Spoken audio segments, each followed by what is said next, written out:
نحمده ونصلي على رسوله الكريم اما بعد فاعوذ باللہ من الشیطان الرجیم بسم اللہ الرحمن الرحیم۔ جنازے کے اٹھانے کے متعلق اور جنازے کے ساتھ چلنے کے متعلق کچھ بیان۔ جیسا کہ آپ علیہ الصلوۃ والسلام نے فرمایا، جو شخص جنازے کے ساتھ چلے اور جس شخص نے جنازے کی نماز پڑھی اور اس کے ساتھ اس نے قبر تک دفنانے تک اس کے ساتھ رہا، تو اس شخص کے نام اعمال میں 2 قیراتوں کا ثواب لکھ دیا جائے گا۔ ایک قیرات احد جبل کے برابر ہے۔ جس نے صرف نماز جنازہ پڑھ کر واپس آیا، اس نے 1 قیرات یا 1 احد جبل کے برابر اس کو ثواب ملے گا۔ اور حضرت ابو ہریرہ رضی اللہ تعالیٰ عنہ سے روایت ہے کہ فرمایا رسول اللہ صلی اللہ علیہ وآلہ وسلم نے اپنے میتوں کو لے کے چلیں تو تیز تیز چلیں، کیونکہ اگر وہ میت نیک ہے، اس کے نام اعمال اچھے ہیں، نیک اعمال کرتا ہے اور وہ نیک بندہ ہے، تو قبر اس کے انتظار میں ہے، یہاں سے اس کی آخر والی زندگی بہتر ہے۔ تو اسی حساب سے میت کو اپنی جگہ پر پہنچاؤ۔ اگر میت دوسرے طرف یعنی برے اعمال والی ہے، تو برے اعمال والے میت کو، کیونکہ اپنے کندھوں پہ جو ایک بھاری وزن ہے، اس کو جلدی جلدی اس سے فارغ کرو۔ اور حدیث پاک میں آتا ہے، جو شخص میت کے چاروں کونوں سے اپنے کندھے پہ رکھتا ہے، یعنی پہلے ایک کو، دوسرے کو، تیسرے کو، چاروں طرف سے اپنے کندھے پر 10-10 قدم کے حساب سے اٹھا کے چلتا ہے، تو اس کے اللہ تبارک و تعالیٰ 40 صغیروں میں سے بڑے گناہ ان کے بخش دیے جاتے ہیں۔ میت اگر پڑوسی کی ہو یا کسی نیک شخص کی ہو، تو اس کے جنازے کے ساتھ چلنا نفل نماز سے پڑھنے سے بھی بہتر ہے۔ اگر ضرورت پڑے تو جنازے کو اجرت دے کے بھی اٹھایا جا سکتا ہے۔ عورتوں کا جنازے کے ساتھ چلنا مکروہ تحریمی ہے۔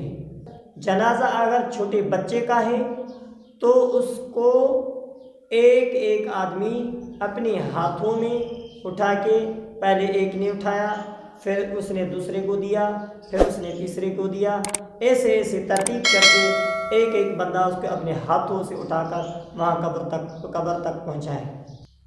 اگر میت بڑے آدمی کی یعنی مرد یا عورت کی ہو، تو اس کو چارپائی یعنی ڈولی جس میں اس میت کو اٹھایا جاتا ہے، جو مسجدوں وغیرہ میں پڑی ہوئی ہوتی ہے، تو اس میں اٹھا کے اس کو قبرستان تک پہنچایا جائے۔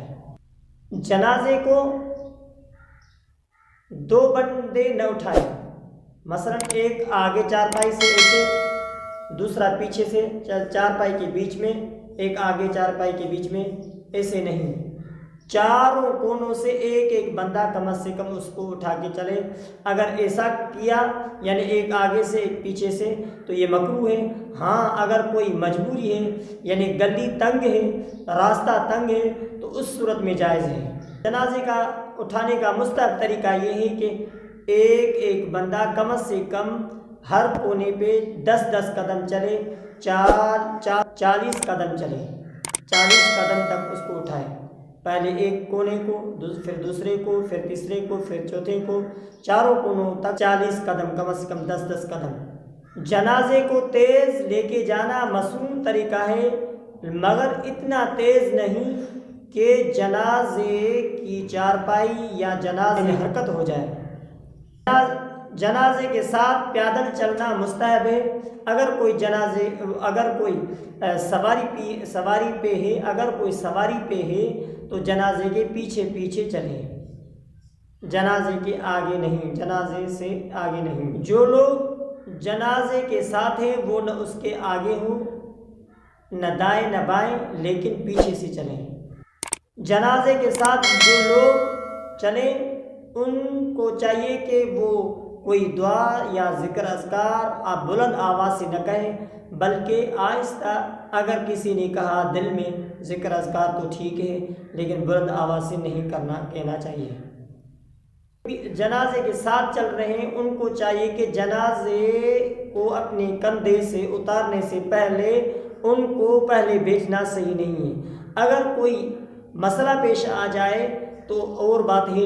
جو لوگ جنازے کے ساتھ ہیں وہ جنازے کی نماز پڑھنے سے پہلے واپس نہ آئے، اور اگر واپس آنا چاہتا ہے تو نماز پڑھ کر بعد میں ان کے رشتہ داروں سے اجازت لے کے بعد میں واپس آئے، اور دفن کرنے کے بعد اجازت کی کوئی ضرورت نہیں، یہ مستحب ہے۔